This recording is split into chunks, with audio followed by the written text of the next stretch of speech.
Nobody's gonna know. Nobody's gonna know. They're gonna know. How would they know?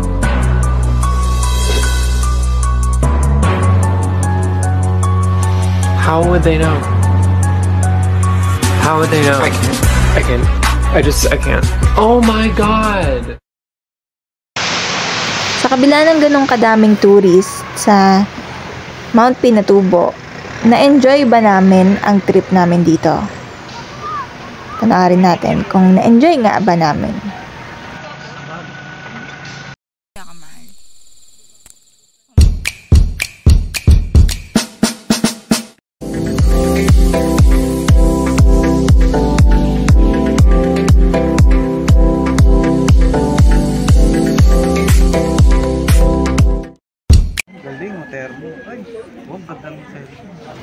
4:30 pa lang na madaling araw ay naandito na kami sa registration point na aming napili ng tour agency namin.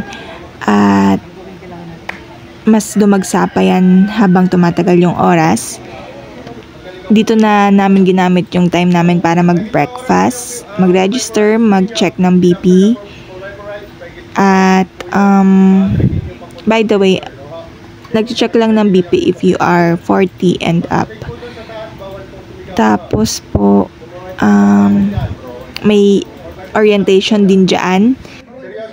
Dito sinabi ang mga do's and don'ts while trekking Mount Pinatubo. Also, time na rin para mag-prep up sa pag-akyat natin sa crater ng Mount Pinatubo. Umalis kami sa Manila around 1 AM at nakarating nga kami dito around 4:30 AM. Okay yung travel agency na nakuha namin, pwede kong i-recommend sa inyo. Message me or comment down lang para maibigay ko yung contact person nila.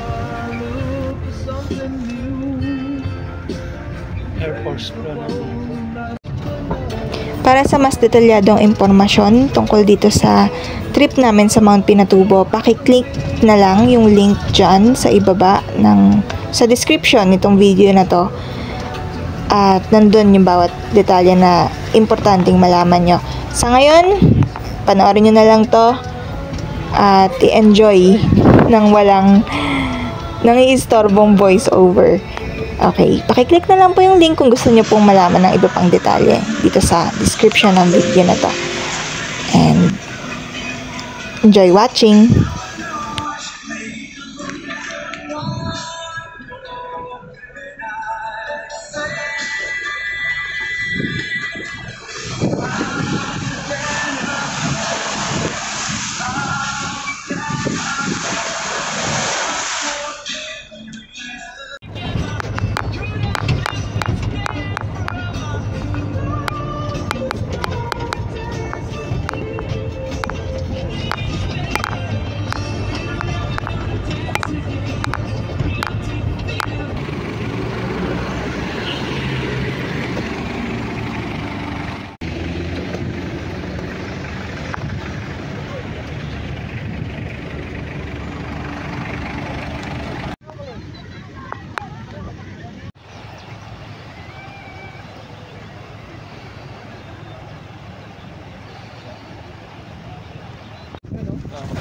Saya na po kasi.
Tingin ka dito.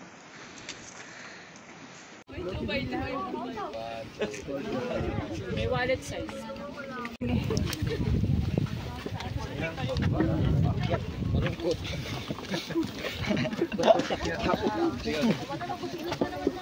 Ganyan oh. Mamaya. Problema yung bakit oh.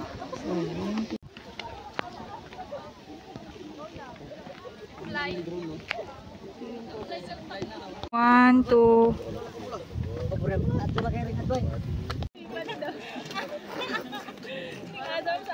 Ganda ng view natin ah. Kim, kamu naman. Mani-check ko niya ako din. Picture sa ako lang.